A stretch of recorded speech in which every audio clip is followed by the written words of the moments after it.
Well, I kept hearing Bob Fitzgerald on tonight's broadcast talking about the Golden State Warriors being beaten. I guess technically, because they did lose this game, but his reference was to the effort of the Warriors, and I can't agree to disagree more. Yes, the bench was beaten. The bench was beaten bad, but at a certain point, I mean, the impetus is going to have to fall on this head coach, the guy who's actually controlling the minutes. And if you're curious to know, okay, here goes Cy again, blaming Steve Kerr again. How do you justify Will Richard playing just 15 minutes and 18 seconds in this game, whereas Brandon Pajemski, who was an absolute dud tonight, gets over 10 minutes more than him? How does Buddy Hield still get 15 minutes and 12 seconds, including pivotal fourth quarter minutes where Buddy's being Buddy? I know GP2 is a fan favorite, but if the setup isn't perfect for the guy, he's not going to be doing jack for you out there. Where was Guy Santos? DNP'd. Why did Will Richard only get 15 minutes and 18 seconds? I don't know. Why did Moses Moody, one of this team's best three-point shooters, not close the game? I don't know. This is why, for those who say, dude, stop complaining so much, so you whine so much, because the head coach, the guy with all the power, not most of it, not some of it, all of it, does not make sense with his rotational decisions. For those of you out there who just keep pretending that this man knows what he's doing, you're missing something up there. There's something, just few brain cells are short, because it doesn't take a rocket scientist to know that all you got to do is play the right players. And this Warriors team is legit. Play the wrong players, and you get games like this, where the Golden State Warriors lose to an Orlando Magic team without Paolo Banchero. 121-113 the final. This was almost entirely decided by the bench. Orlando's showed up. Golden State's did not. But Steve Kerr didn't get that message, and he kept playing the wrong dudes. Real Elise, right back at you. Salute to you, brother. T Ford jumping right into the Tim Kawakami slander. I love it. It's not even slander. It's just criticism. All TK does is criticize and opine. Opine back. Dish it back, Timmy. I think Tim is your first name, right? Maybe I'm wrong. I don't know. T Ford. Let's get into it. Let's at least try and have some fun on nights when the Golden State Warriors lose winnable games. As frustrating as that is, I know it's frustrating because I feel it. It is infuriating to watch this head coach play his favorites routinely over the best players. And that's literally what happened tonight. You want to know what the difference in this game was? One coach played the best players on his team. The other coach did not. Bottom line, that's it.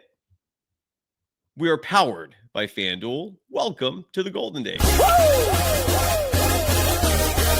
Let's go. We are brought to you by FanDuel, the official sportsbook of Golden Days and the Believe Network, which we're a part of. And FanDuel, I'm checking right now to see if the line is available for tomorrow. The Golden State Warriors finishing up a 6-game road trip, at worst with a 500 record.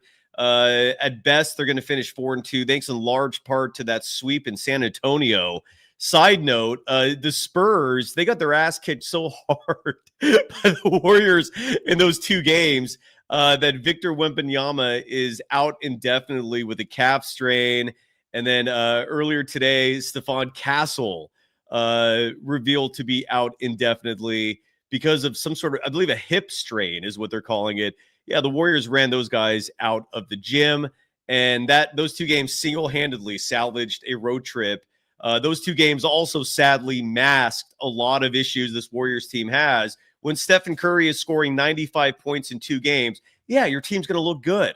When Steph isn't on absolute fire like that, and you need help from important players on your team, that's where a coaching malfeasance is exposed.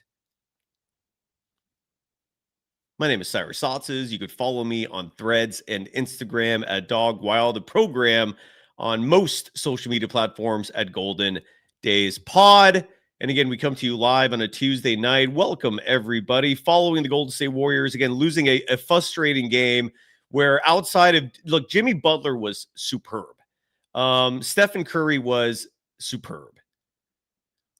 Draymond Green, he's all right.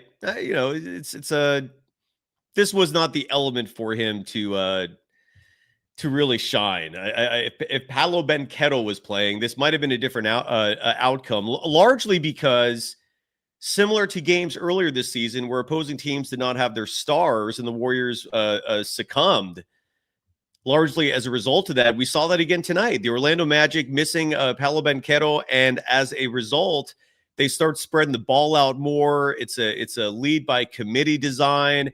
And Orlando finished this game with 6 players in double-digit scoring. And instead of having a singular focus, Golden State had to play a team defense, and it just was not successful. But to me, the offense was far more culpable for what went wrong in a game that, again, was very winnable to me. Our FanDuel player of the game is Jimmy Butler. Let's give him his flowers just because he was awesome tonight. He was one of the only reasons, besides Steph. Steph goes without saying. He's just badass. But Jimmy Butler was doing it all. Was scrapping with some Magic players near the end there. Talking some smack with Jalen Suggs. Is Jalen Suggs still with what's that player's name? Haley Van Lith. Is he still Mr. Van Lith? Anyways, those two had a lot of back and forths near the end. It did not matter.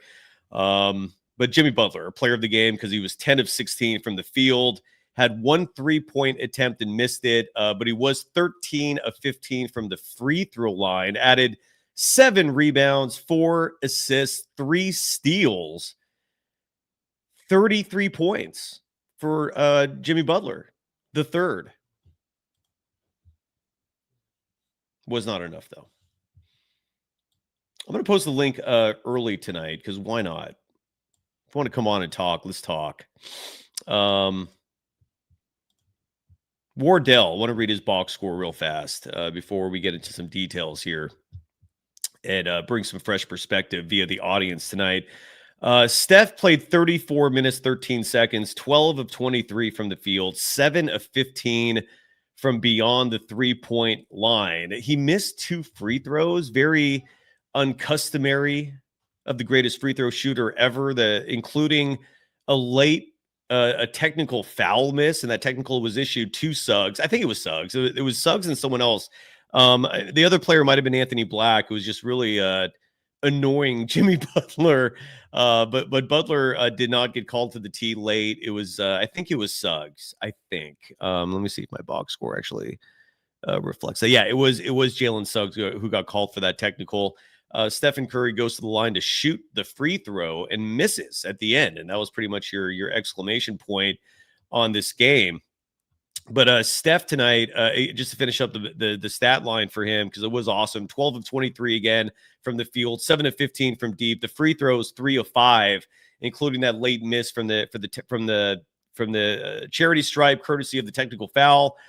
Did have 9 assists for 34 points, added 3 steals in this game, had 3 rebounds in this game, did have 5 turnovers. That was a massive glaring issue for the Warriors tonight. Bob Fitzgerald repeatedly bringing up the stat for Golden State, where when they win the turnover battle, they're undefeated. When they lose the turnover battle, they only have 1 win this year. So I guess I can do the math myself. If the Warriors are now 9-7, they're 8-0 when they win the turnover battle, and they're 1-7 when they lose it. And tonight was no exception. Steph had 5, Moses Moody had 3, Draymond Green had 3, Jimmy Butler had 3, Will Richard only had 1, Al Horford, who had put some points up, had some moments, but look, when you're getting dunked over and you're the starting center for a team, which is what happened to Al Horford tonight, literally Wendell Carter Jr. just just grabbed the ball over him and alley-oop over Al Horford's head because the hops just aren't there. OMG, it's Manny in the chat adding, this game changed when Kerr went with a 4-guard lineup. Huge surprise. Kerr's wet dream coming true in San Antonio because the Spurs also play small ball. The Magic do not play small ball. So if the other team is not doing that, Steve Kerr, like, who's the messenger that's going to resonate that message in that thick dome of his? Dense is the word for that obtuse individual. 4-guard lineups don't work. There are exceptions to rules, clearly. The Spurs were one of them. Great call, Manny, because the 4-guard lineup thing is so ridiculous. We're still seeing this shit. And in the same vein that Stephen Curry had 9 assists tonight, you know who had 0? Let me read to you the total assist numbers real fast before I reveal which Warriors player had 0 assists tonight. None. Could not set up a single teammate to score a single bucket. Will Richard, who played just 15 minutes and 18 seconds, had 2 assists. Jimmy Butler had 4 assists. Draymond Green, 6 assists. Moses Moody, who in years past struggled getting assists, had 2 tonight. Steph with 9. GP2 with a very forgetful 10 minutes and 15 seconds had 1 assist. Al Horford had 1 assist. Quentin Post had 1 assist. The Warriors as a team had 26 assists tonight. Only 2 players who got minutes did not get an assist. One was Buddy Hield, whose minutes I still have 0 comprehension of in terms of understanding why he plays when there are better options on this team. And can you guess who the other player is who got 0? Like this, like I'm holding my finger up to the camera for the podcast audience just to signify the significance of this. 0 assists for a player who got the 5th most minutes tonight. I'm trying to calculate here. 5th on the team in minutes. I'm sorry, 6th. Al Horford somehow played more than Brandon Pajemski. But still, Potts played 20 minutes, 6 minutes, 31 seconds in this game tonight.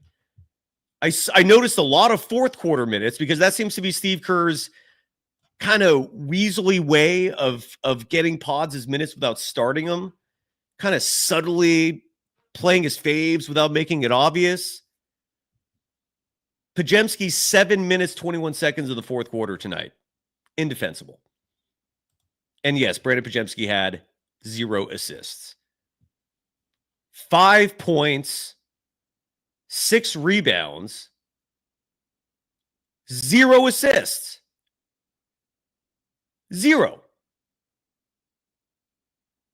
for Brandon Pajemski.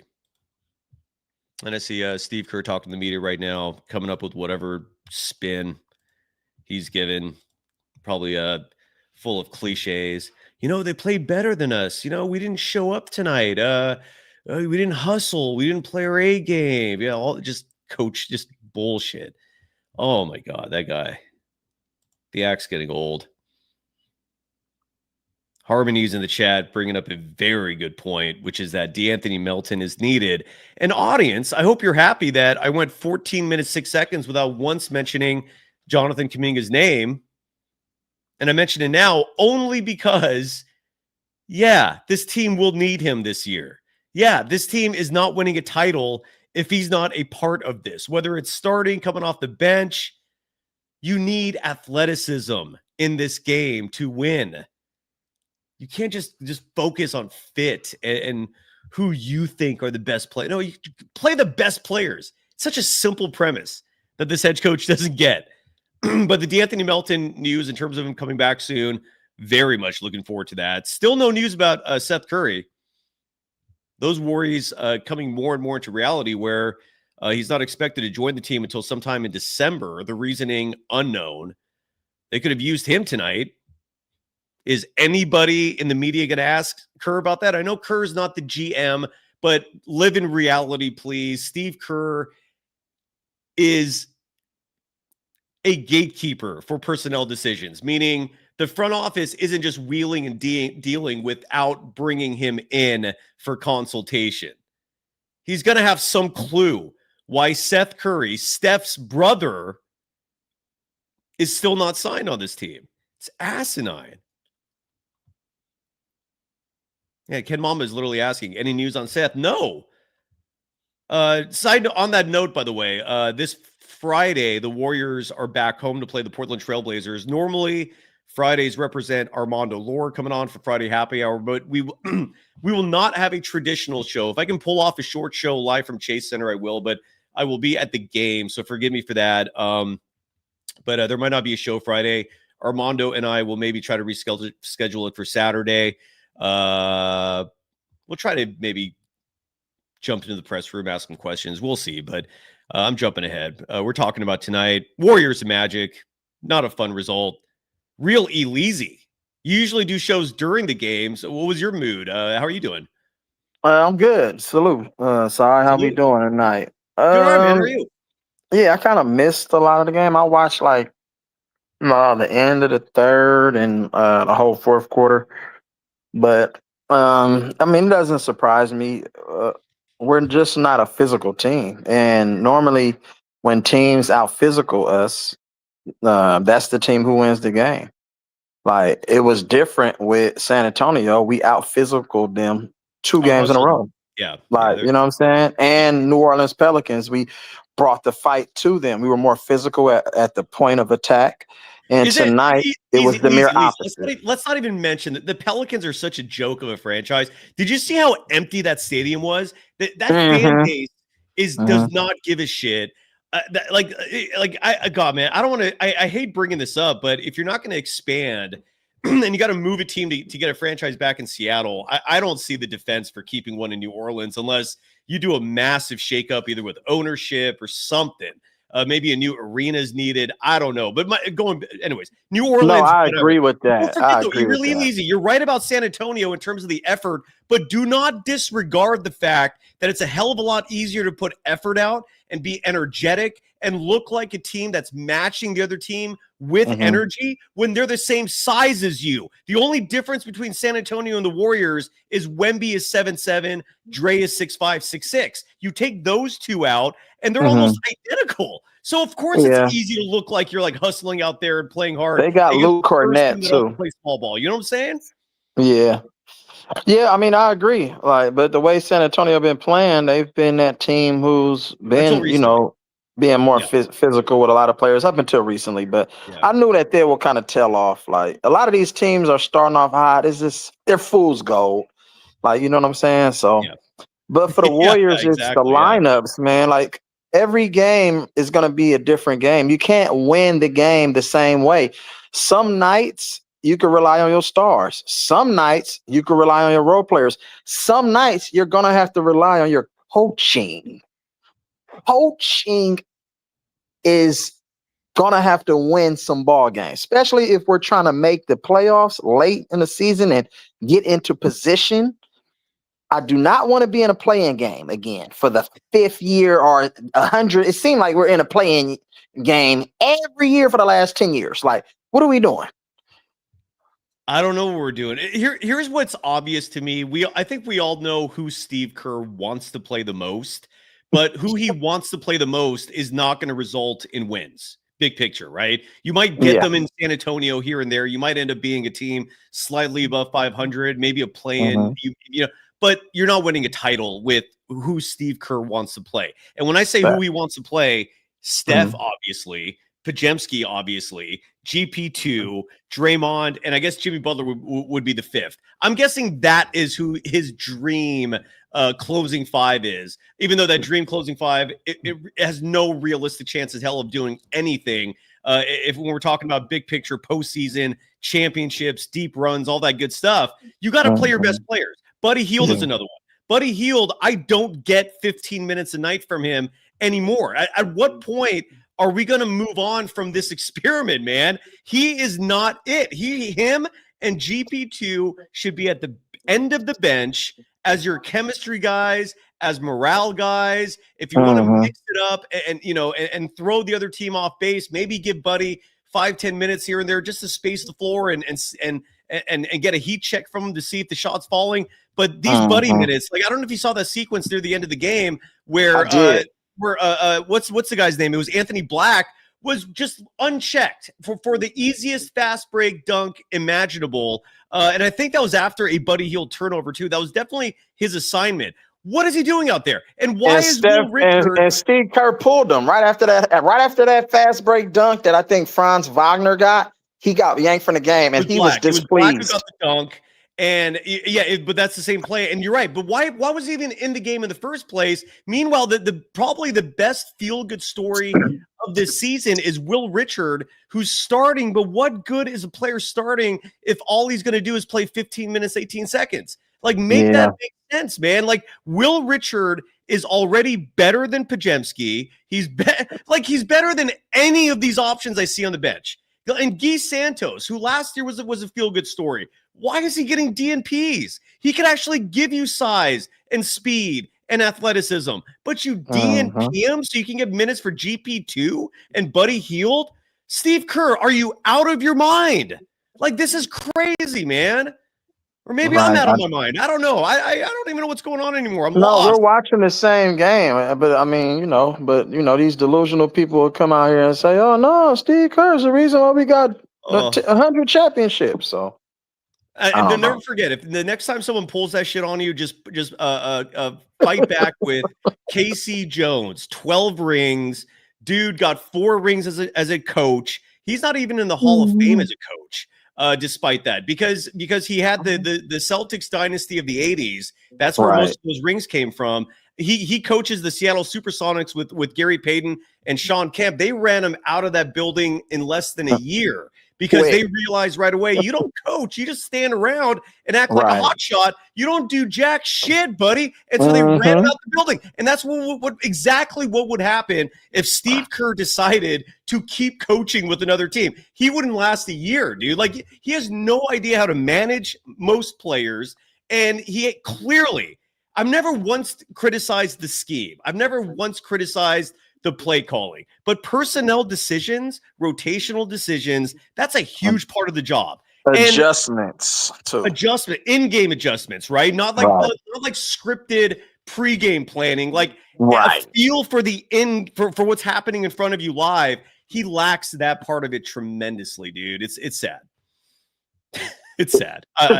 Sorry to start dominating your appearance here, Leezy. I'll shut up. Go ahead. No, you're good. Yeah, I will say that we have a tough back-to-back because Miami, they are among the league leaders in pace. They get that ball and they out. Like, I'm talking about I think they're like top 3 in points scored per game. I think they put up 150 already this season. So that's not going to be an easy game. And Steph Curry and Jimmy Butler both logging close to 30 minutes tonight on the second night of a back-to-back. That's going to be a tough game. So we're going to have to rely on our bench, the bench that we do have.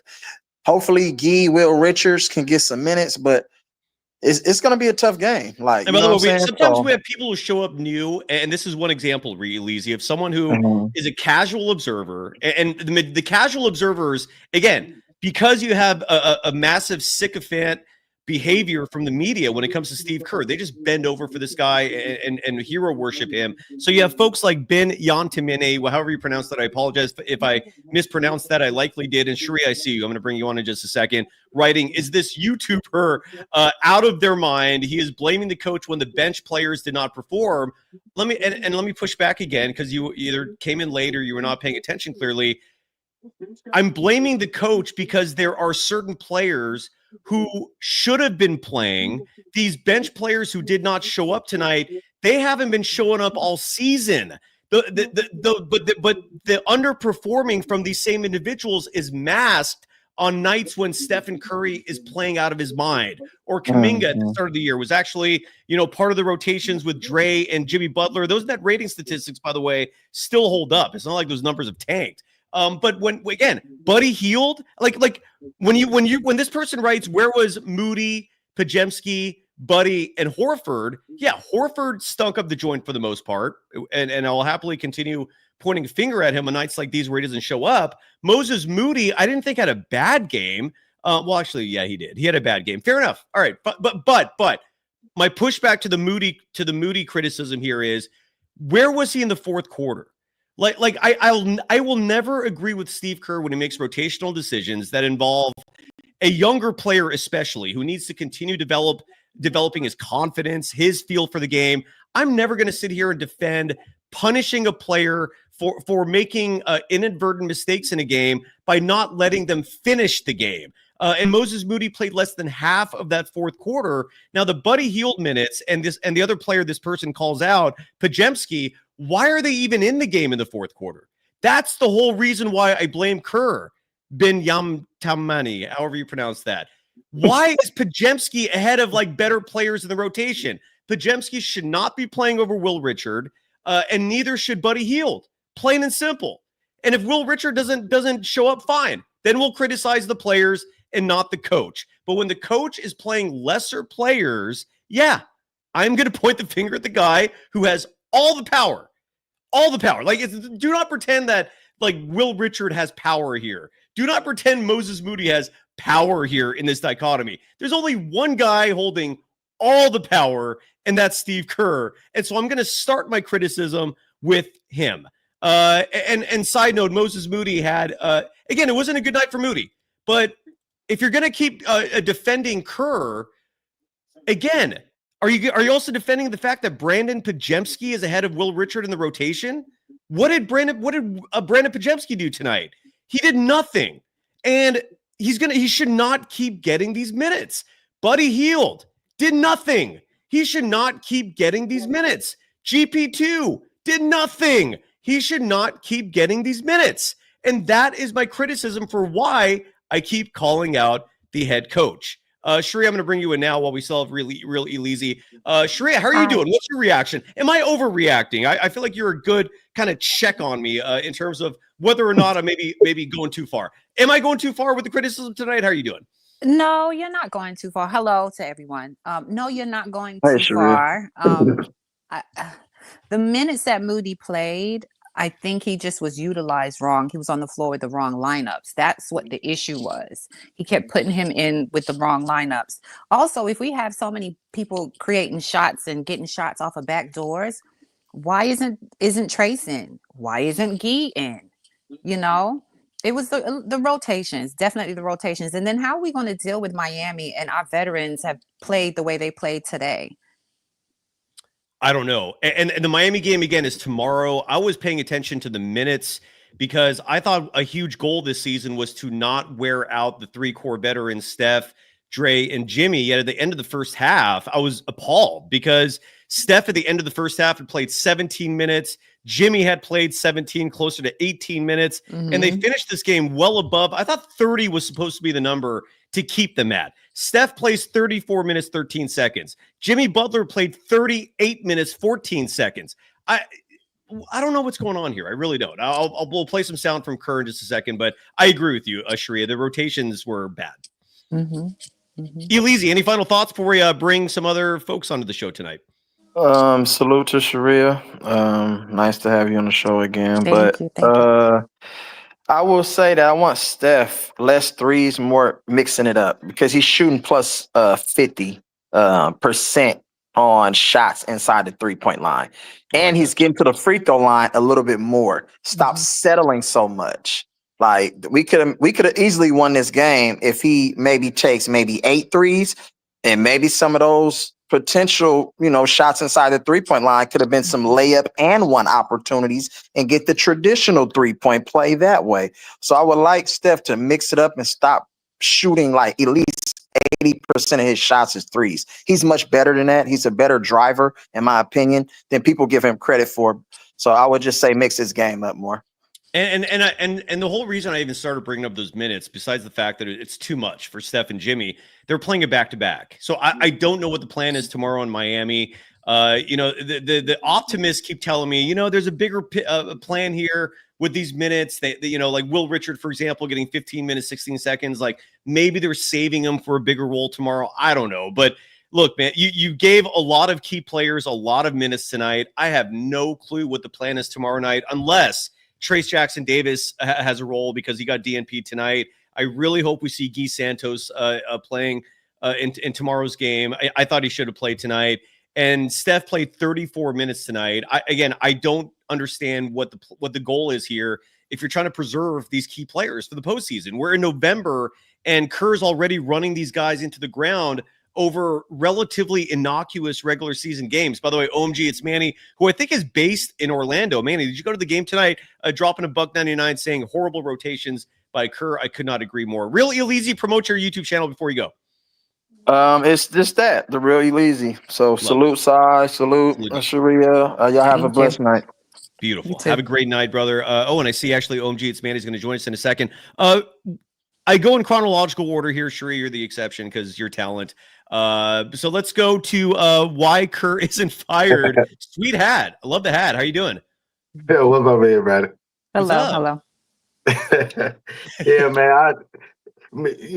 Simon, you had talked probably about 2 or 3 months ago. We had a long conversation. I don't know if you remember that. I do remember that. I do. Absolutely. You look familiar. Yeah. Well, were you on camera last time? You do look familiar, but I can't remember. No, I wasn't. Yeah, I didn't think. No, I wasn't. I wasn't on camera. But the handle was familiar. I think you used the same handle. Anyway, where are you joining us from in this beautiful world of ours? See, you froze up for a second.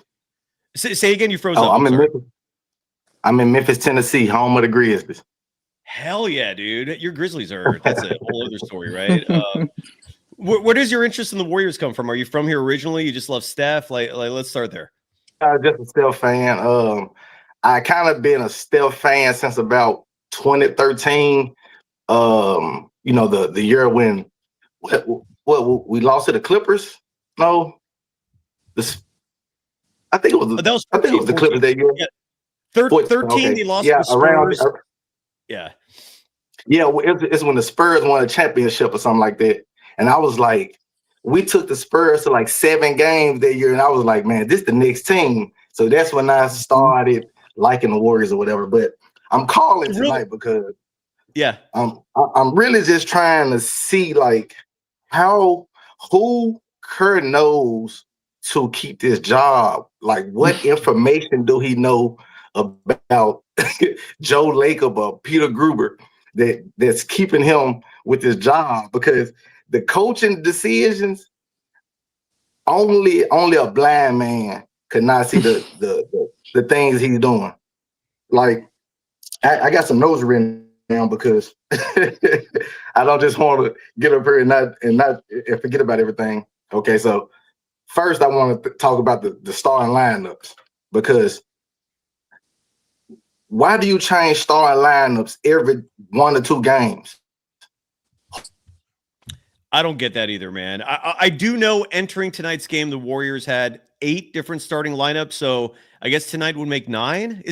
Was it unique tonight? Will Richard? No, they've used this before. They used this the last game. It's the same lineup as the last game. Okay, so there's still Draymond should never be he should never play center. In my mind, I don't care who they're playing. He should never play center. Never. I don't mind it as much when Kuminga's in the lineup as well. That Green, Jimmy, Kuminga front court causes problems defensively for other teams. Like it's a headache for them. But when Kuminga's out and you're now it's Will Richard and Moody, you're like, yeah, I'm with you. It's suddenly way too much pressure on Dre. It's because Draymond has never been a quality rebounder. You know what I'm saying? So him at the 5 makes no sense when who's the second best rebound? Who's the number 1 best rebounder on the team? Do you know that, or are you asking rhetorically? I'm asking because if Draymond's at the 5, who's the rebounder? Because Sharia, do you know? I know this already, but I'm curious if you either. I don't know. I always thought that it kind of fluctuates, to be honest with you. Some nights it's Jimmy, sometimes it's Dre. It just fluctuates. That's what I've always thought. I don't look at the stats though. This year so far, it's easily Kuminga. Before the injury, he was averaging 7.2 boards per game, I believe. I'll look that up to see if it's been a while since I've looked at that. But yeah, it's easily Kuminga. And when he's out, then it's Dre, who, like you said, you're right. He's never been like a high volume rebounder, and whether or not the defense plays a part in that, he's just a very unique anomaly, man, when it comes to basketball. By the way, I imagine, what's your real name? It's not why Kerr isn't fired, or what name do you want me to call you besides that? Because that's weird. My real name's Quentin. Quentin, nice to meet you, brother. Yeah. And I imagine there's a two-parter for you. One, it's a question. How badly did 2015 hurt? Because I was legitimately afraid of your Grizzlies that series, man. You guys were up 2-1, and then the Warriors had that. Yeah. No, I'm about to say, I'm a Grizzly fan because they're the home team, but I'm a Warriors fan because Steph Curry is the second greatest player I've ever seen since Michael Jordan. So Agreed. It's like when the Grizzlies and the Warriors play, I kind of just sit back and go neutral. But in the back of my mind, I want the Warriors to still win. But if the Grizzlies win, I'd be like, they got us. It's only the very special players that make you feel like that, dude. Jordan made me feel like that. Even Kobe, as a Warriors fan, I was sitting there like I wasn't hating the Lakers winning for a little while there because he's such a one of a kind guy. And I get it with Steph. And here's the thing I wanted to mention to you, that when the Warriors were down 2-1 in that series, the team went out for a dinner. And this dinner was infamous because Draymond Green, the way the story goes, was hammering into Steph that night. Calm down, relax. We're going to win this series. He basically was not worried at all. And that night was a stepping stone for him becoming the team's emotional leader. The reason why I bring that up is because some years later, I was on Beale Street. I found that exact restaurant, ate there. I thought it was good until a few hours later, I was driving through Vicksburg, Mississippi, when all of a sudden my stomach was not feeling good, and I got food poisoning for 2 days, and I was just stuck in a hotel in Vicksburg, Mississippi. So that's my Memphis story. What restaurant? I can't remember the name. I'll look it up. But I learned after the fact, it's not a place you go for food. It's a place you go just to drink. And if you want to order an appetizer or something, you do it. I'm like gorging on ribs. I'm like, they had some beef stew. Yeah. I'm like, sure, sign me up. I'll eat it. Yeah. And like 3 hours later, I'm kneeled over in the toilet. It was awful. But anyways, any final thoughts before we bring someone else who's also calling themselves Fire Kerr? Okay, man, that's what the next person's calling. Before I go, like I said, I want to talk about the starting lineups. Starting lineups should be Steph, Jimmy, Kuminga, Draymond, and Post. It should always be that lineup. We should never change it. We should let them develop chemistry. At least give them 20 games, 25 games, something to establish some chemistry amongst each other. Because switching starting lineups every 2 games. Just think about Rhea Richards. Richards. He had a 30-point game. Yeah. The very next game, he only played about 12 minutes, or I don't even think he played. He played, but you're right. It was very scant minutes, and if I remember correctly, we didn't even see him until like the end of the second quarter. And this is following a 30-point night. He makes no sense. Every young player on this team, from Kuminga, Moody, Richards, Post, Trace, whenever they have a terrific game, the next game you would not see them. They would not play. Their minutes would be reduced, and you're gonna be like, "What happened to them?" Like, I just try to notice that, guys. Like tonight, Moody had a terrific game last game, and tonight his minutes were all over the place. Yeah, because that's how Kerr works. It's like, if it's not pods, it's not nobody. That's how Kerr. To me, that's how his mind works. I hear you. Yeah. Sharia, any final thoughts on you've got some praise in the chat. Just to let you know, Quentin. You know what? I want to know what the question I was going to ask you. If you don't think that Draymond should start as a 5, who would you put in his place? Are you saying pods? Not pods. I mean, post. Yeah, like in the starting lineup, it should be Post and Draymond. And when Kerr does his subs, to me, it should always be Horford, Trace, and Santos. Mm-hmm. Those should be the small forward, power forward, center trio. You know, to me, Kuminga is a 3. He's not a 4. Easily. So if you want to put him at the 4 at times, if it's working that game, go ahead with it. But don't switch up the next game and just go complete small ball with GP at the 5 and Richards at the 4. Nobody wants to see. By the way, our audience, one of our audience members who's just a huge Podziemski fan, a huge Kerr apologist, our kid Desiree has been MIA. I guess when you can't defend your boy, better just not show up. So I was looking forward to hearing some rhetoric from him. Quentin, great call, brother. Again, you're getting a lot of praise in the chat. Hang tough, hang tight in Memphis. Stay safe. Beautiful city. I know it's got some interesting neighborhoods. Hopefully, this is our last season dealing with Kerr because he don't have a contract extension. So he better work some magic or sayonara. Thanks, everybody. Have a great night, man. That was fantastic. Yeah, I just don't get the rotation. I'm very curious to see, Sheree, what happens tomorrow. Like someone in the chat mentioned that the likelihood is you just play your players early, and if the Warriors fall behind, you just give up and throw in a towel, which sucks. I don't support that strategy, just giving up regular season games, but it also makes some sense. Sharia, what do you think? I don't know. I really do think that the bench is probably getting a speech tonight in the locker room. I expect the bench to come out a lot better because no one wants to be called out because they're already scared, Right. So I expect a speech. I do think that Draymond played okay. I feel like he had points. Usually his points aren't very high.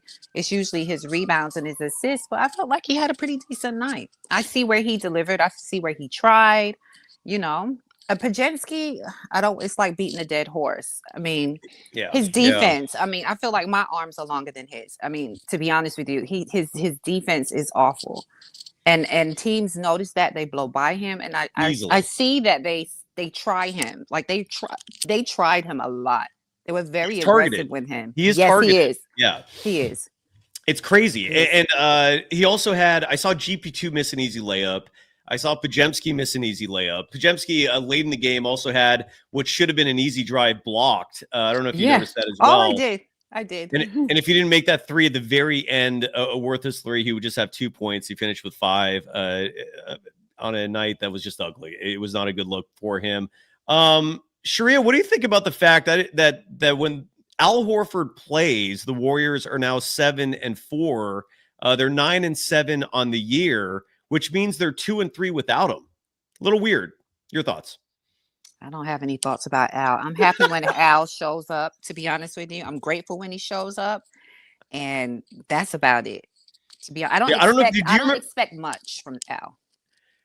Did you remember the play where I can't remember if it was Jonathan Isaac or Wendell Carter Jr., but one of the two was Al Horford was stuck on him like glue, and he just couldn't jump. He has no lift. And I think it was Wendell Carter Jr. who got the alley-oop over him. That was just a bad look. And I was going to say it was Wendell. It was him. Not a good look. Like when you have literally an inch of lift, just the optics just don't really. It's just not NBA quality. The bench, and again, I mentioned this at the very beginning. The Warriors are 8-0 this season when they win the bench battle, meaning when they outscore the opposition, they've won every game. Mm-hmm. But when they lose I stand corrected. That's the turnover battle. Turnovers. I'm sorry. Turnover. When they win the turnover battle, they're 8-0. When they lose the turnover battle, they're now 1-7. And tonight, and I brought this up earlier, 18 turnovers for the Warriors, which resulted in 21 Orlando points. Orlando themselves had 14 turnovers, resulting in 16 Warriors points. But just ugly. And Steph had 5 of those. Some of those were sloppy. Mm-hmm.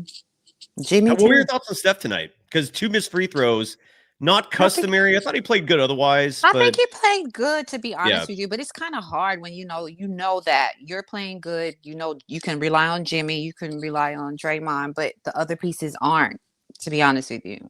I think it's kind of hard for him. Speaking of the bench, though, I quickly do want to bring that up too in terms of scoring. The Golden State Warriors bench, and when I say the bench, I'm referring more specifically to Podziemski, GP2, Buddy Hield. I mean, what a lineup that is, by the way. I'm just reading this chronologically off my box score, and those three names listed in a row to me just really represents everything that went wrong. Like, just why are those three your primary bench dudes? Quentin Post also played off the bench, and Al Horford played off the bench. Those five collectively had a total of 22 points. You look at Orlando's side of things. Anthony Black was easily the best bench player with 21 points. And then Bidatz had 6 points. Tyus Jones had 8 points. So the Warriors finished with 22 bench points tonight. Orlando finishes with 35. And I think that was the difference. The Warriors lose by 8. They get outscored by 8 from the bench. Your thoughts on the bench, if any? We didn't go deep enough. It's just basically that. We didn't go deep enough in the bench. We could have used Gee and Trace. It's obvious. What's like in your opinion, and I do believe if this is the answer, but when it comes to Gee Santos, I really feel like Kerr just forgets. Like I could be totally wrong on that, but that is just a theory. Hypothesis. Sorry, I'm just guessing. I'm spitballing here because I don't see the rationale of Gee Santos not getting real minutes. What's your theory on that? Because it makes no damn sense that he keeps getting penalized for no good reason. I don't even know what the reason is. I don't think he doesn't trust them, because with Gee is an energy guy. He's definitely an energy guy, but he also commits a lot of fouls really fast, and I think that's his issue with him. Like, he's good, he's needed, but he can be a liability at times if not used at the right time. That's a good point. I want to show this video real fast. OMG Manny sent me a video. He just mentioned this in the chat as well. Where was that? Here. And again, OMG Manny, I thought you were going to join us for a second there, and then we're going to bring another Fire Kerr person in the audience. But I want to play this video real fast that OMG Manny just sent me. This was live from tonight's game.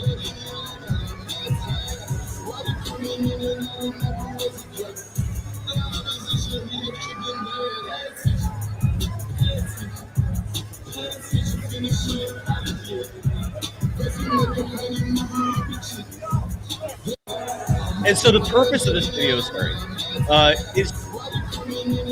is to OMG Manny's point here is that the Warriors were low energy from the get-go. I don't know if that video is evidence, but thanks for sharing that anyways. But look, Manny, you were watching the whole time, and maybe they were flat. They looked flat. Shit. I mean, I was a little surprised they even stayed in this game from beginning to end. I don't know. Manny, thank you. Thank you regardless for that. Fire Kerr trade. Somebody, your handle got cut off there. You're on the show. How are you doing? What's up? How y'all doing? Hello. What's up? It's beautiful, Cherie. But yeah, man, it always leads back to the same person. Steve Kerr doing what Steve Kerr do. He put in a double big. They start playing good. Go back to the 4-guard lineup. Not playing Gee, not playing TJD. When it's obvious they just running straight to the rim. I would rather have Gee get fouls than Brandon Podziemski getting blown by on every other possession. Like, come on, man. It'd be the same stuff every time. He never. Go ahead, sorry. No, go ahead. Yeah, GP2. He just I hate that they made them 2 threes that one game, because that just gave the optical illusion that we need them. Like, bruh, we've been doing this for 4 years. We need height on the team.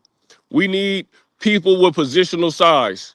These 4-guard lineups kill us every single time. And yeah, exactly. Why is Pods in the fourth quarter? Why is Real Richards starting but getting 15 minutes a game? Less than Pods, less than GP2, less than Buddy. Like, these dudes is ass, man. Buddy had that one good run. My Sacramento Potter was telling me, like, yeah, you gonna see Buddy. You think Buddy good? He gonna end up losing y'all a lot of games. Like, and it's the same stuff over and over with Kerr. He never changes. He never changed. He always gonna fuck us up. We really got to keep screaming fire Kerr. Like, I do not want to wait till the next year. I'm tired of wasting Steph prime. He 37 putting up these numbers. It's the same shit over and over, dude. You're absolutely right. It's I've given up having any hope the team's going to do the right thing until at least the season's over because he's Steph's dude. By the way, who do you want to trade? Like, what was your? I can't read. I said trade Draymond. That was a couple games ago when he was bullshitting. Like, and what dude was saying on the last one, I say Draymond come off the bench. Steph, Kuminga, Moody, Jimmy, and Post, and then bring Draymond in after.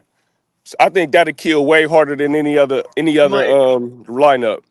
I love Draymond. Draymond do his thing, but sometimes Draymond have laws. He amazing on defense, but he stop our offense. And I feel like with his contract, we could get a big man and a power forward that could come together and be a Draymond. But at least we'll have more height. At least we'll be able to do things. But I don't think Kerr gonna play him. Half the fan base is slow talking about trade for Trey Murphy. They wanted Malik Monk, another guard for Kuminga. We need Kuminga size. We need somebody that's different. And if you a coach, you change your system. You don't just, you got to know my system. No, you put your players in the best position to win. It's just crazy that he get all this love, and because he won us 4 championships. No, the fuck he didn't. Steph Curry won us those championships. When the other coaches came in, Luke Walton, he went 43-9 or 43 and something crazy. Well, they won how many in a row? They win with Luke? They won like 23 in a row, right, or something like that. It went crazy. Mike Brown won this playoff series when Kerr was hurt. So it's not. I mean, it is the coaches, but it's Steph Curry. That's the reason we winning. He was about to lose us the Olympics, man, and Steph Curry saved him again. They had to go to Kerr and tell him, "We're not running this. We about to do this," and that's when Steph started going off. Got Steph running as a decoy this whole time. The motion offense is cool sometime, but when Steph Curry out, don't run a motion offense. Do something different. It's like the same shit that never changed with Kerr.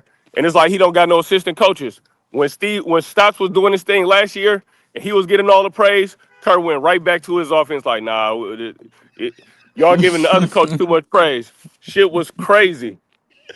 Oh, dude, you don't run the Phil Jackson's triangle offense. It's great when you have the talent. When the talent isn't there, you got to have players, dude. Bottom line, and Kerr's the only coach that I've ever heard of in my life, not named Don Nelson. And again, that's a huge reason why I get triggered.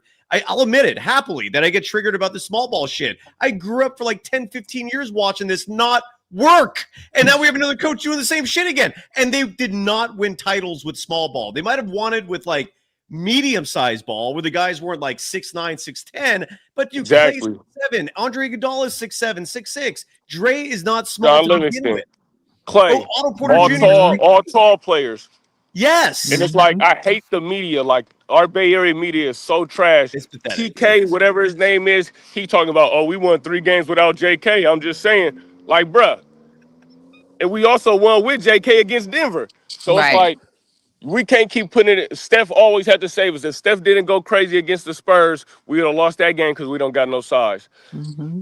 And I highlight this comment from TFN only because it's the only rational answer I've ever heard about not playing Guy Santos. And the rationale is he should not play because the rotation is already too big. That's fair. Like if you want to shrink the rotation, fine. But if you're going to be playing 10, 11 dudes consistently, like this guy does, and tonight we had 10, Guy should be one of the 10. If you're going to shrink the rotation to 8, all right, fair. I will concede that argument all day, every day. But if you're going to do that, it shouldn't be 4 guards in that 8-person lineup. We got to get rid of some of these guards. We got to call out Dunleavy. Trade some of these guards so Kerr can't use them. GP2, buddy, get them off my team. Go get us a low-tier big. Or bring up somebody from the G League. We could bring up Tuwani, whatever his name is. He like 6'9". I see some 6'8" players on there. Go get Cryer, send Buddy to the G League, send GP2 to the G League, and sign Steph Curry because we need his shooting. Beautiful. You're on fire. All right, man, I got to get up out of here, man. Y'all have a good night. You were great. You were great. He was on fire. That was fantastic. LJ Cryer, speaking of which, I'm still waiting to hear back from his agent for some sort of confirmation. I want him on this show. I hope that happens soon. We're getting there. We just have to finalize it in terms of a day and time. and we'll get Cryer on the show. He's been killing it in G League at Santa Cruz. I love this kid, and LJ Cryer fits a very similar prototype to Will Richard, 4-year college kid. Those two played against each other in the national championship game. Why? I'd rather see LJ Cryer than Pajemski. I would, because at least he defends. He defends. Yeah. He defends. Pajemski does the starfish. I call it the starfish. It's his hands out. He can't move his feet fast. His hands are out, waving up and down. You know, he plays defense. He really does. Cryer plays defense, and we need that. Twin, I haven't seen you in a minute. Love the beard, dude. That is a savage beard. Great to see you, man. How are you doing? Hey, man, I'm doing well, man. How about yourself? Doing all right. Sharia, how are you doing? He's asking both of us. Doing great. I'm doing great. How are you? Good. Man, I'm doing good, man. I'm loving you guys' conversation. I love the different perspective that we all need to hear and accept with this team. And as long as Steve Kerr is who he is, he will not change. But this team needs to adapt quickly. And every night you see with these bigs, you guys we've been praying for a 7-footer, like somebody who's trying to snatch the rim off the backboard. We need a guy like that, especially for this team. He can cover up so many of these point of attack deficiencies, man. And then he's a lob threat who can actually make a dunk, or he can create some type of fouls or something of that nature. This is the thing about basketball I don't like anymore that we don't talk about. Having a 5 or a 4 that can get points in the paint, it's not just about scoring. It's about getting the other team's player in foul trouble, whether it's their star player. Like, those things become something that's conducive to help you as a team. And we won't never think about it. We always think about twin, real fast. And you're stopping play. You're giving your team a chance to rest, and you're allowing your defense to set up and not play against the transition offense. All positives. Sorry to interrupt you, but I just wanted to add that too. No. I mean, and that's the truth. And like, people don't understand, like, that's a part of the game that is needed for this team, because you need easy baskets. We do not get any points in the paint, first and foremost, or the guys who get the ball in the paint, they can't finish at all. Like, they'll look around to try to pass out for a 3. That's when you know you're extremely limited in your ability to be a 6'7", 6'8" guy, and you want to turn away from the rim. But if you're 6'10", you turn towards the rim, you try to snatch the rim off. And we need that, you know what I mean? And so it'll give Steph Curry the opportunity to get to the paint, get a lob threat where he can throw to somebody, he can get some easy dunks. Like, we need some easy points. And also defensively, man, somebody could sit there and get some, like, we have no fear when it comes to going to the rim protection. Like, we don't have nobody that can snatch the, like, give me this here and start a fast break. That team will thrive with their capability to get out there and have like that Kevin Love experience where you see those 3-pointers out there, I mean, those guys on the wing, and you get Steph Curry coming down the middle. Like, now teams are fearful of you again. You know what I mean? And so 100%, I just wish we got to just adapt, man, and just change and come up with the times, because we're too small, man. We're very tiny. You know? I know those Spurs, I'm telling you, those Spurs games just all it did was feed Kerr's ego into thinking, see, I told you guys, I told you could play 4 guards. That was an anomaly. By the way, Berto in our chat saying that I'm happy the Warriors lost without Kuminga. Bull effing shit. I'm never happy when the Warriors lose. Like, here's about, like, for anyone out there who thinks like I'm a Kuminga fan, I'm a Steph fan. And I grew up a Warriors fan. I try to present the Warriors objectively as much as possible. I am a Steph fan. I'll admit that all day, every day. My entire argument repeatedly for Kuminga is he helps the team. They need his size. They need his athleticism. I've already said if you trade him for Trey Murphy or someone with equivalent size and talent, I'm all for it, man. I'd sign off on that shit yesterday. This has nothing to do with that. And then Byron Knox in our chats asking if we saw Jimmy Butler going at Buddy Hield at the free throw line. I missed that. Sheree, no, I sent it to you. I sent it to you in your DM during the game. He went off. He told him to catch the ball, and then he told him he wasn't throwing it to him no more. And Buddy was like, "Don't be like that." Yeah, I sent it to you. Yeah, he was pissed. I see it now. So Jimmy Butler is, you know what, I can't. The last couple times I played a highlight on the show, I got flagged, and it hurts the audience. It doesn't hurt me that much. I could just delete it. But then the audience is watching the recording and it just skips over like the part where it has the video. Yeah, Jimmy Butler was peeved at Buddy Hield. Sharia, thanks for sending me that clip. And I want to play a soundbite of Jimmy Butler. Anthony Slater got at least one piece of multimedia evidence for us and multimedia content for us. And so thank you, Anthony Slater. And this was Jimmy Butler after the game being asked if he's going to play in Miami. I mean, we haven't even touched on that. Jimmy Butler going home, playing in Miami. And let's hear from Jimmy about the prospects of that. Who knows? That's how it's going to be. That's how it goes. You kind of knew with Suggs a little bit in that fourth. Was that just physical basketball? Man, y'all done.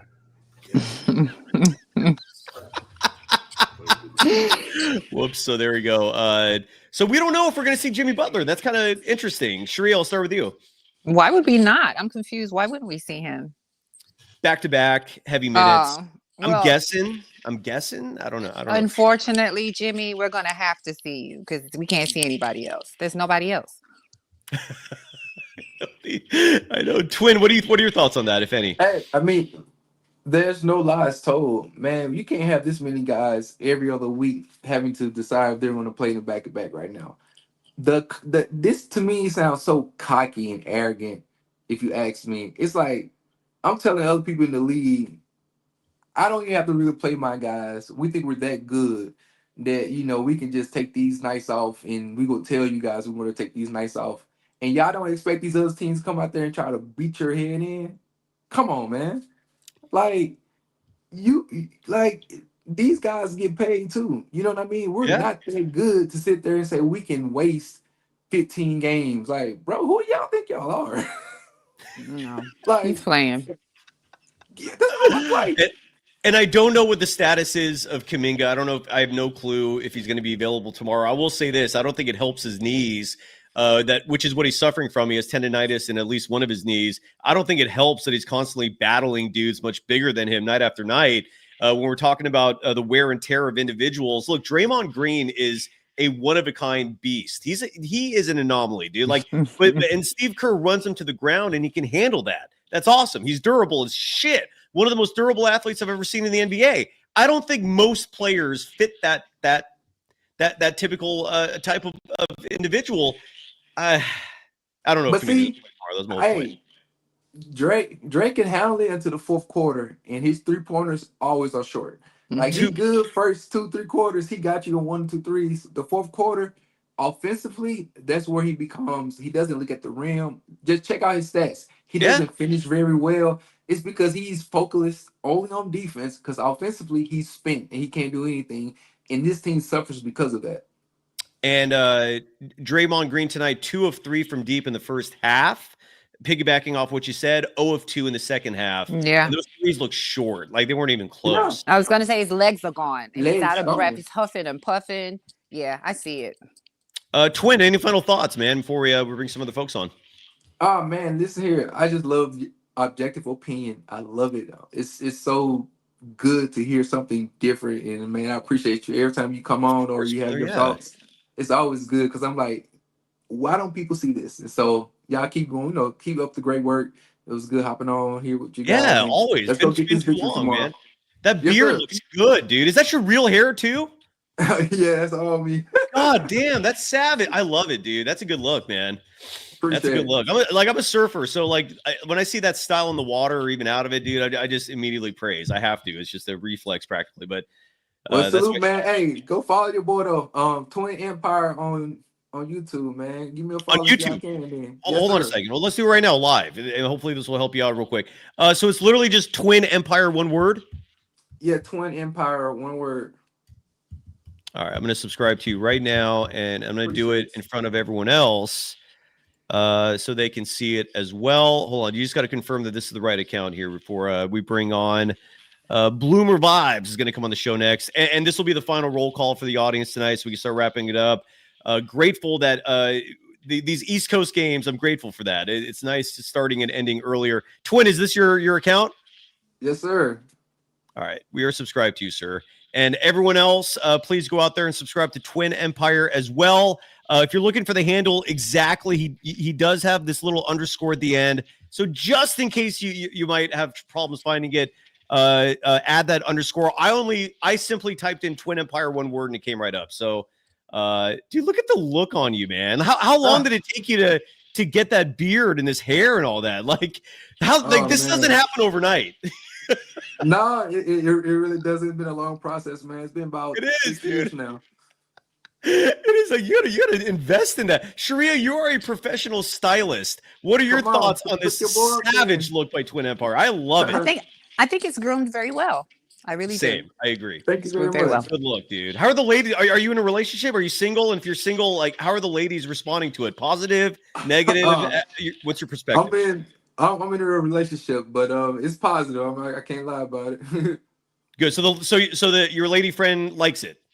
Oh yeah, she's all that matters. Yeah, that's all that matters. There you go. Yeah, all right, congratulations. Sure. Thank you, man. All right, brother. Twin, always a pleasure. Thank you. All right, man. Y'all have a beautiful night. Okay. Have a good night. You too, brother. And folks, subscribe to Twin Empire on YouTube. I want to see if there's another piece of sound. Anthony Slater's been on it tonight. Thank you, sir. Let's hear from Stephen Curry. I did not know this, Sharia. I don't know if you're aware that Stephen Curry tweaked his ankle in the second Spurs game. So that was last Friday. I don't remember that at all. And apparently he tweaked it again in the first half tonight. And so he is iffy in his words regarding the Miami game tomorrow. Oh boy. Let's hear from Stephen Curry again, courtesy of Anthony Slater. You can follow him on all social media platforms, obviously. And again, turn the volume up a little bit on your devices so you can hear Steph proper because this is cell phone audio. Here is Stephen Curry. Sickness, but you play 4 straight road games now. Still dealing with it a little bit. I feel like myself, but still got some little symptoms, and then a little sore ankle that was a couple games ago and tonight. But those are the things that you're just trying to play through and trying to figure out how to continue to build momentum. We all know what the schedule's been like, and nobody's. Coach talked about it either yesterday, and we try not to think about it too much, knowing it is what it is. You have to find a way to overcome it. We've done a decent job. We let 3 games slide that we feel like we would have had, but we're all right now. Did you tweak the ankle in San Antonio? Yeah. Is that right? Tomorrow, theoretically, would profile as a potential rest night. Do you know your status yet tomorrow? More just looking at how that responds, because I did it again first half tonight, but I don't think it's anything crazy, but see how it responds to flight and how I feel tomorrow. Steph, last year you dropped 50 plus. Oh, and we got cut off there. So that was Steph. Oof, I don't like hearing that. He's up in the air. He wants to see it. It's a very short flight from Orlando to Miami. I'm guessing about an hour. So it's not, but still, you're going up like a mile. No, 7 miles in the sky, something like that. So that affects your body. So he's going to listen to his body and see how that feels after. Sharia, your reaction to Steph and the ankles, which have been plaguing him his entire career. And it's incredible he's accomplished what he has despite the ankles being an issue. Well, with that flight, you risk swelling because of circulation. Yes. Okay. So we have that. And then also, like, is this the moment where we run Steph in the ground? Is this it? And then also Jimmy not knowing if he's playing. You're playing, Jimmy. I know you wanted a break. And I know that you felt like your job would be easy, just pass 30 the ball. Well, 30 might not be there. He might not be on the court. So he's gonna have to, he's gonna have to play. And I know he's pissed at the bench. And Steve Kerr, because it seems like to me he says how he feels. But he's playing, whether he likes it or not. And then his pride's not gonna let him not play. He's playing, he's gonna be playing mad. And I feel for Buddy, because if Buddy doesn't bring it, he's going to have to hear it. Is it weird to you that it feels like this is not a rule in the first quarter, but as sure as shit is a rule ending halves and games, especially in the fourth quarter? I feel like Steve Kerr just has like a twitch that prevents him from playing Steph without Podziemski or GP2. Like if either Podziemski or Gary Payton II are not on the floor with him in the fourth quarter, it's almost like Steve Kerr has some OCD issue where he's going to like just lose it from being anxious over that. Are you noticing that too? Is it just me? It might be just you. I don't know. I can never. Not the OCD part. I'm talking about but Podziemski or GP2 having to always be out there with Steph in the fourth quarters.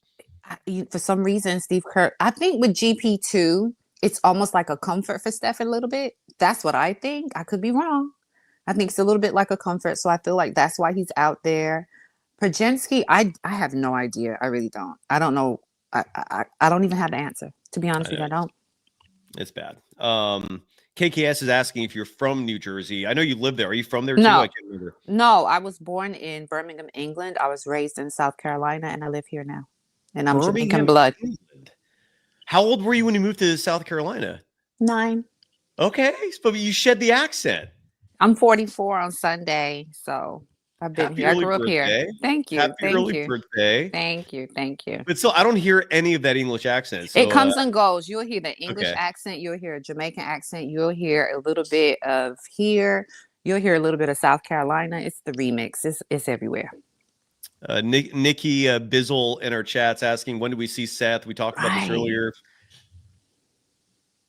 Who knows? And again, it sucks. When I reported this weeks ago, maybe a month ago, that a source told, and I really was hoping it wasn't true, but a source told me that they don't plan on signing Seth, till mid-December, maybe even January.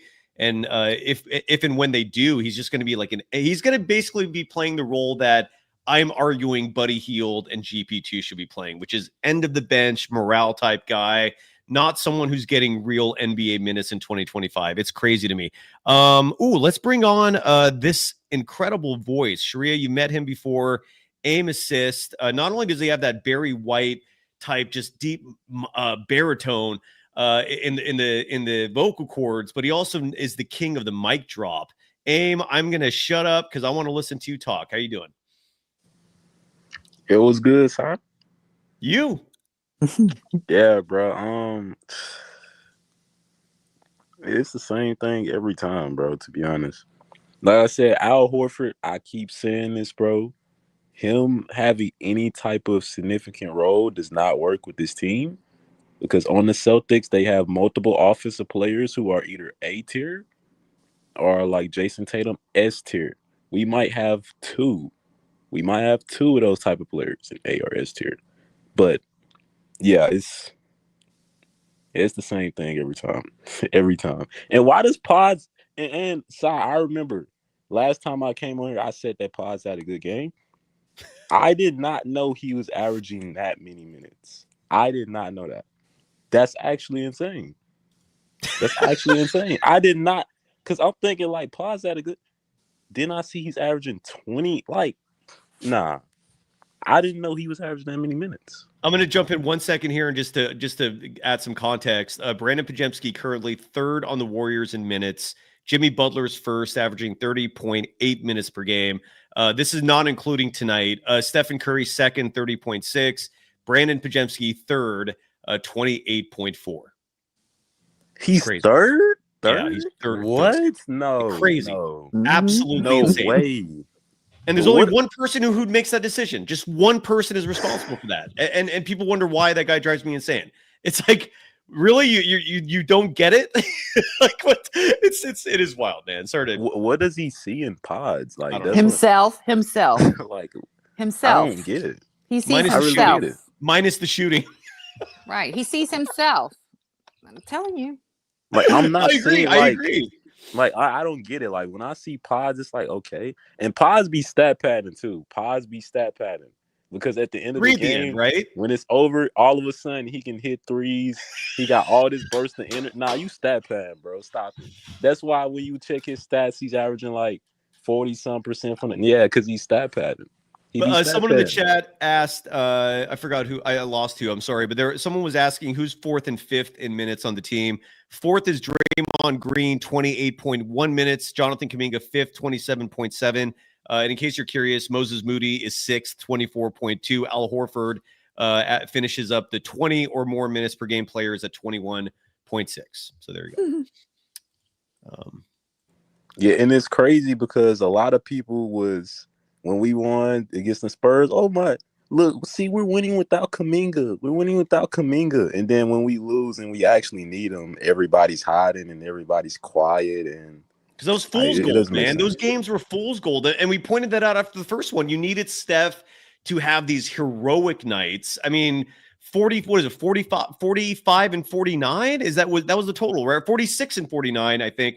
It was in that ballpark. But so A, you needed that, and B, the Spurs. Look, man, if the Warriors are matched up with the Spurs in the postseason, that's a series they're going to win. That they are an ideal matchup because the Spurs don't have a traditional power forward. Harrison Barnes is their starting four. They play three guards at all times. That's Steve Kerr's wet dream. Like, that's exactly what he wants for a matchup. Mm-hmm. That is Warriors basketball, man. So the Spurs, and again, props to Draymond for the incredible defense on Wemby, Stephen Curry playing the hero ball, but the Spurs are just a dream matchup. When you play a team like Orlando, Miami's going to be another one. Miami doesn't play small ball. You're going to see size with them too. And I'm very curious, A, to see if Kuminga's back, because I have no idea what his status is, and B, what adjustment Kerr makes, if any. Because usually it takes him like a day or two or a game or two to readjust, right? So, in other words, if he has a string like this where he wins 3 in a row with his 4-guard lineups, you're not going to see him leave that in game 4, regardless of who the opposition is. Will he change after game 5, after game 6? We'll see. But I don't have faith. I'll say that. Yeah, I don't know.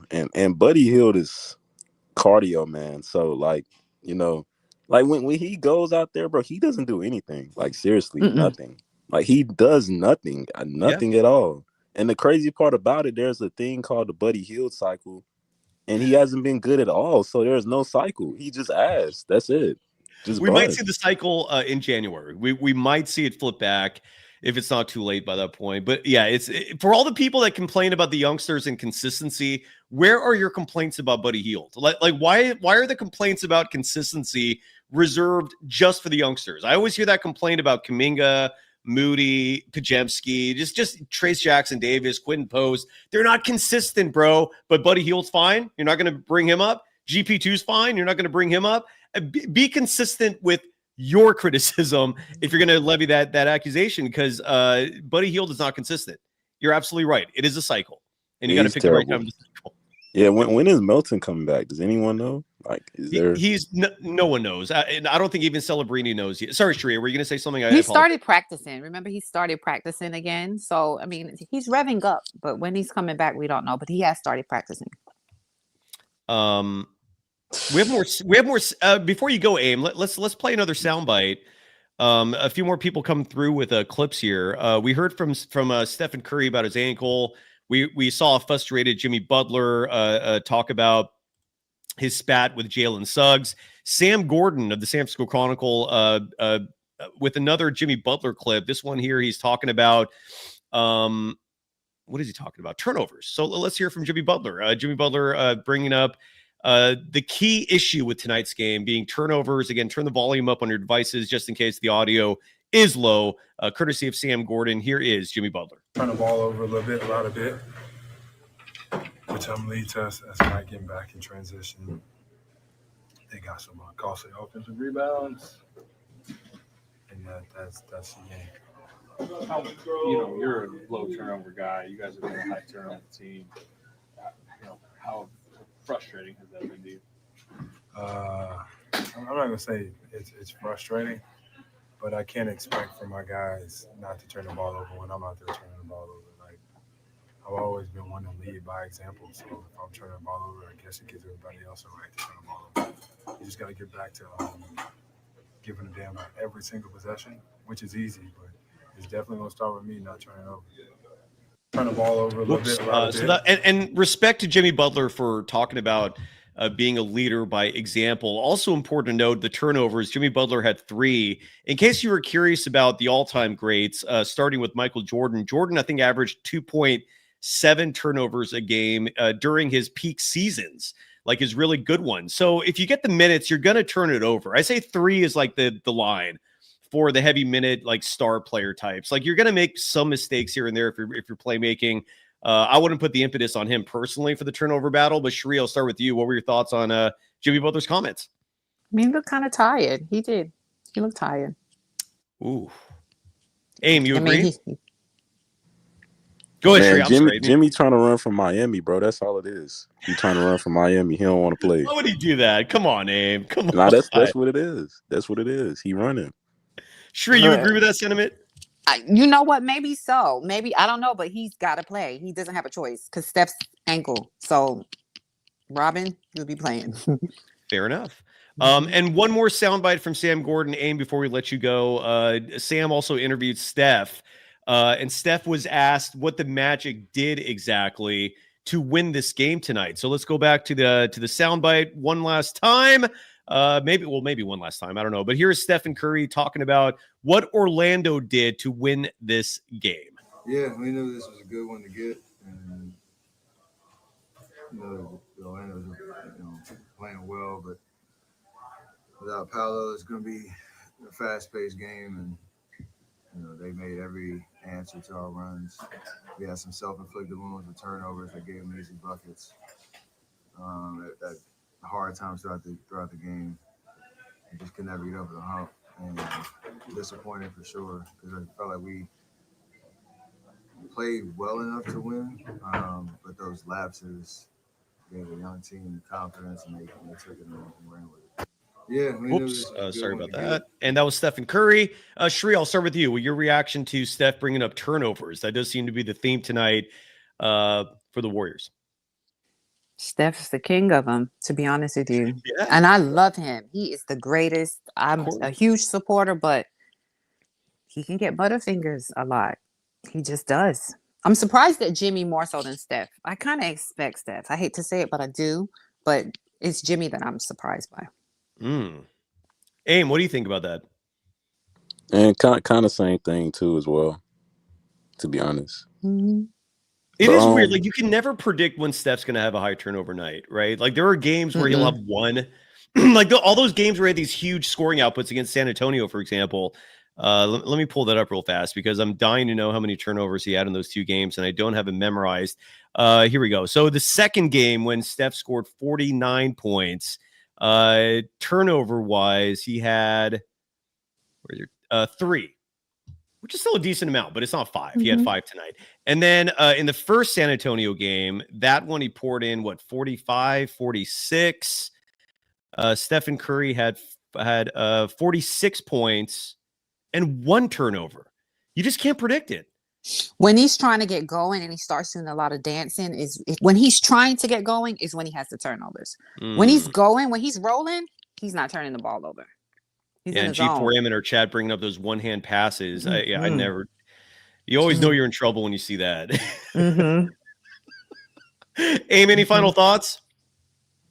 Yeah, I don't know if Curry and Jimmy don't play tomorrow. We got Pod starting at point guard. Then you got Moody at small forward. Pretty much just call your L at that point. Oh. And again, we have no idea if there and there's the mic drop, Sharia. Isn't that impressive? I'm always blown away by that. Yeah, I like it too. I do. I love it. I'm a massive fan. I mean, I feel like it takes special skill to be able to just poof like that. Smoke bomb. That's always how I left social gatherings. Just boom. I like saying goodbye sucks. So just there you go. Bloomer Vibes will be our final audience member joining the show. Glad you can make it, Bloomer. How are you doing? And what's on your mind tonight? Can you hear me? Yeah. Sorry, I'm in my bathroom. Audio's kind of weird. Just don't let us see the lotion and we're all good, okay? All right, thank you. I'm kidding. I'm being facetious. Go ahead, brother. What's on your mind? Yeah, man, this game was just really it's hard to take it in still, like we had a good 3-game win streak on the road. We come in here and it's, I would expect them to make a somewhat of a good game. And they even said, like, Steph Love playing in this ozone Orlando building, So, I mean, I really think it's the youngins and some of the other key veteran role players that should have helped out, like Curry, Dre, Jimmy. But because there was just lackluster, the result was fishy. And also, Pods and GP2 and Buddy, I'm trying to find some way to keep their role relevant in terms of or trying to say something positive about their roles, but it's like every time I see them do something, I'm just like, SMH, right, shaking my head. Yeah. It's hard, but we can't hang our heads. We got another game tomorrow against Miami, so we just gotta take this one on a notice and play better tomorrow. Hey, Bloomer. Yeah. Speak for yourself, man. I'm gonna hang my head. I'm kidding. I'm teasing, man. I hear you, brother. Where I forgot where you're located. You're in the Bay Area, right? Oh, sorry. What's that? You got cut off. You're in the Bay Area, is that correct? Oh no, I'm from San Jose. Yeah. So yes. Sorry. It was cutting off. They said what area? I'm like, wait, I didn't say Bay guy. San Jose. It's all good. How are your Sharkies doing, man? Is there more optimism there? I mean, honestly, I haven't really been keeping up with the Sharks that much lately. My aunt's a huge Sharks fan. She got a signed jersey from one of the players. I forgot it's a long time ago. But I think the Sharks are doing relatively okay. I haven't checked what their record is right now, but I think they're doing okay. But are you watching LeBron's season debut tonight? Any updates? Can you provide that for us? LeBron's just. I'm not. It's okay. You don't have to. I was just curious. No, it's okay. A lot of my other parts of my family are actually Laker fans, and I'm like, okay, just don't go near me when we're watching Warrior games, or like if you are, just keep a steady head because my uncle is a huge Laker fan, and he always like to tease me like, "Oh, your Warriors lost, and my Lakers are winning." I'm like, it's a long season. We got time. Yes.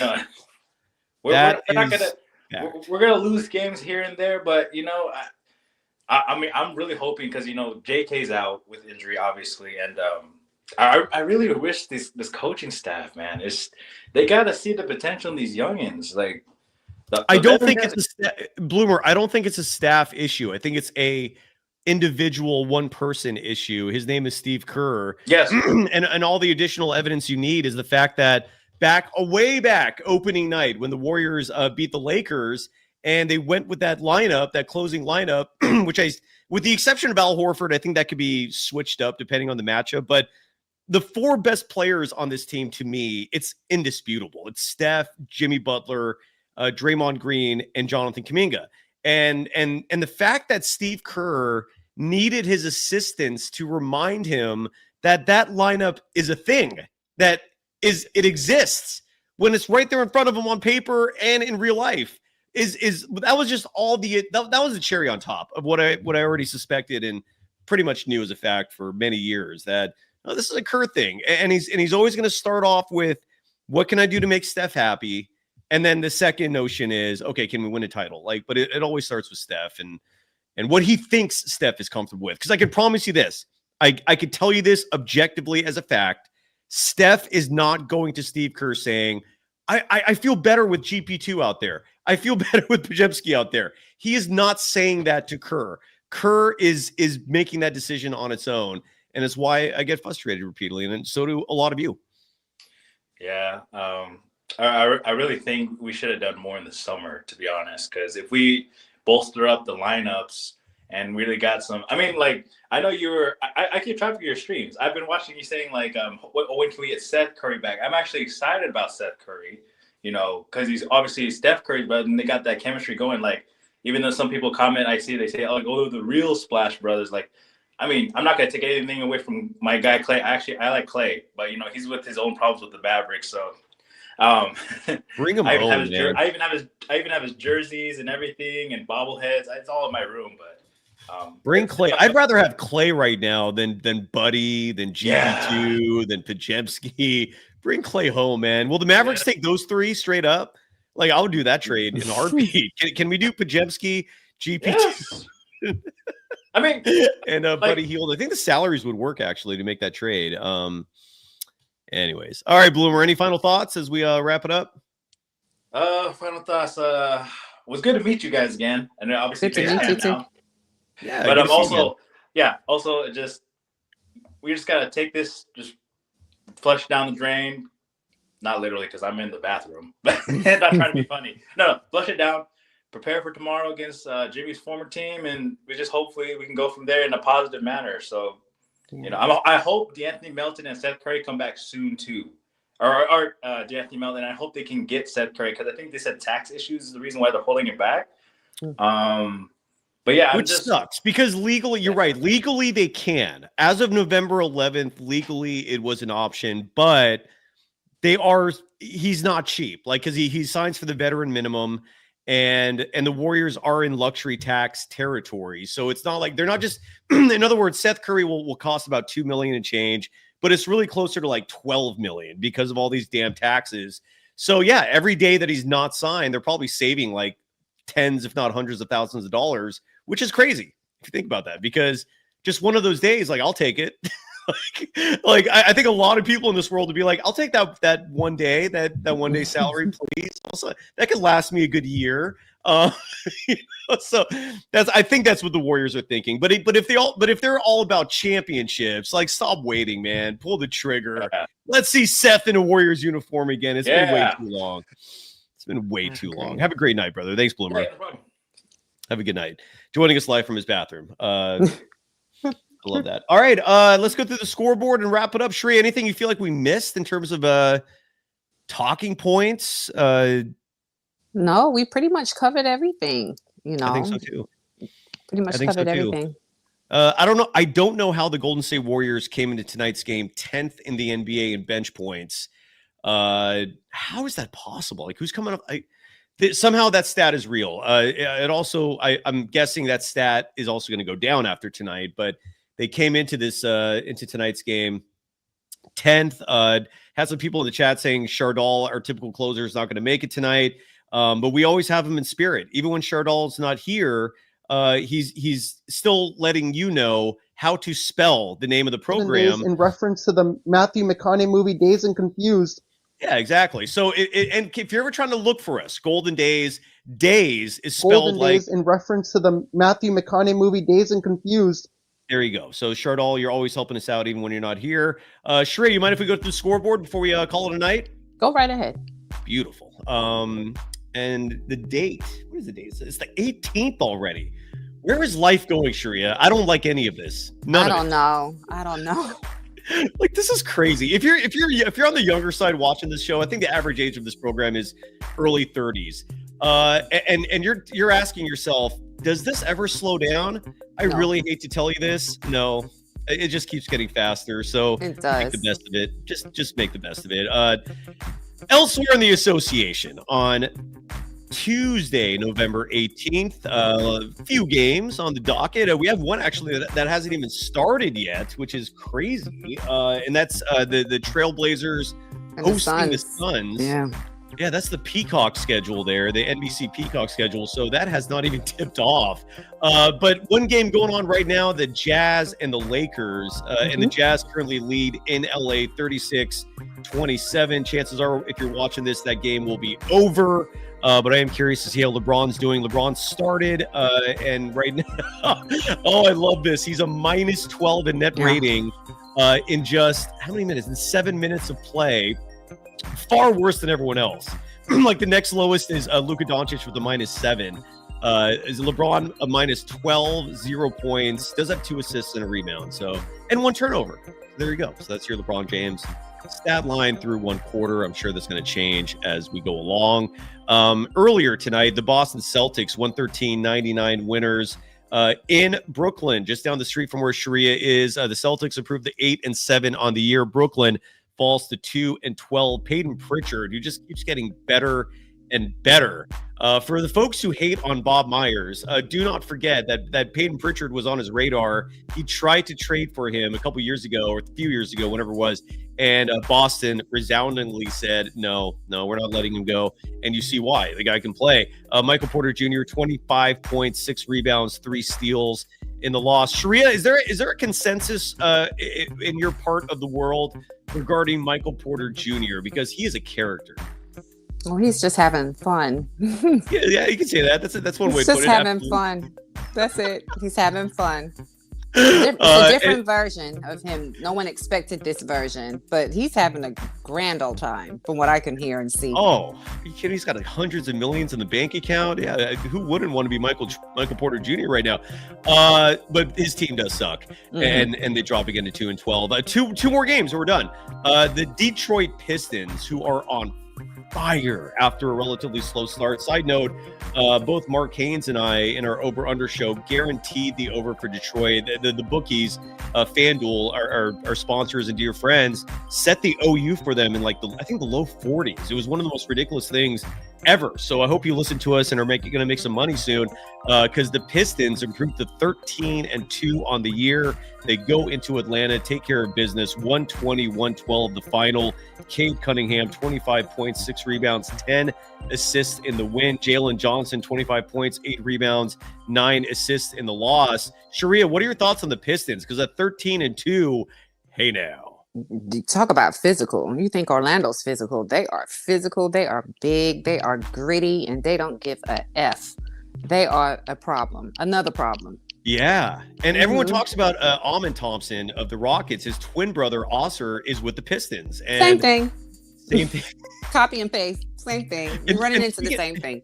And by the way, speaking of Bob Myers, he also was reported this exclusively here. He wanted to trade up to get one of the Thompson twins, but they got picked so high it was out of reach for the Warriors.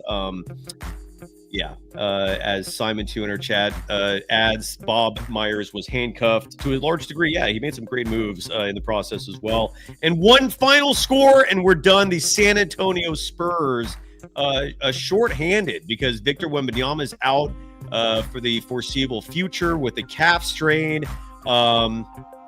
They lost Stephon Castle to a hip issue. So their starting lineup tonight was De'Aaron Fox, Devin Vassell, Luke Cornett, Champagny, and Harrison Barnes. And they still took care of the Memphis Grizzlies 111-101, the final in that one.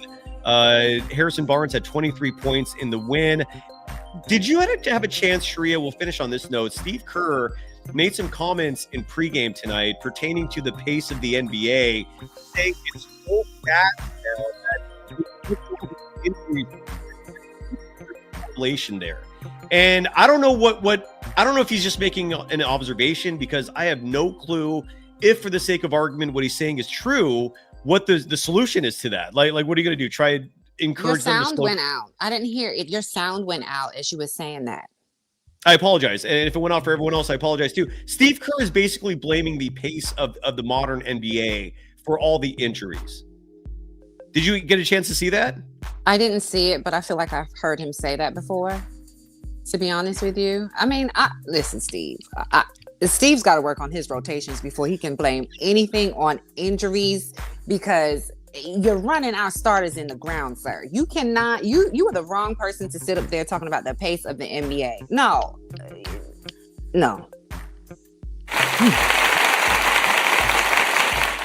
Shri, anything you want to promote as we call it a night? That was fantastic.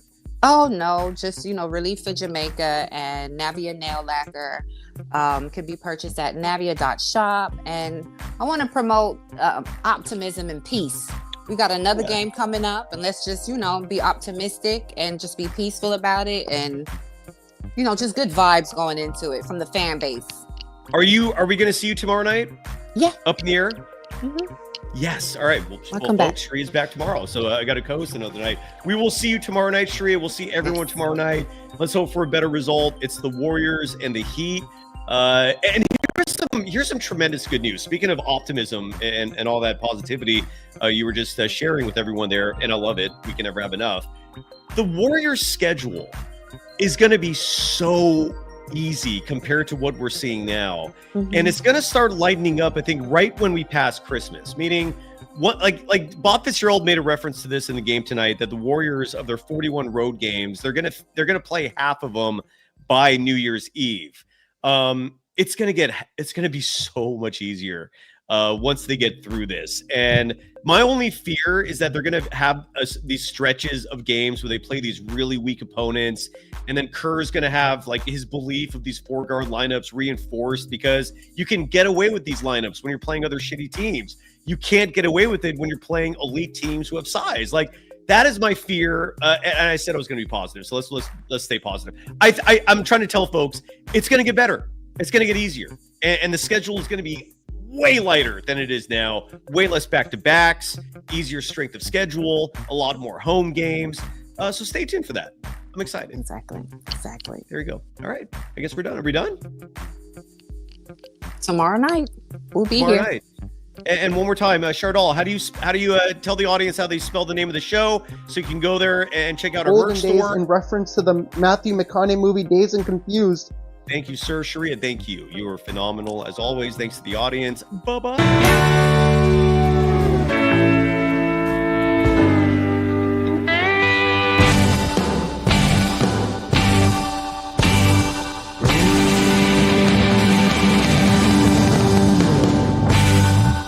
Bye-bye.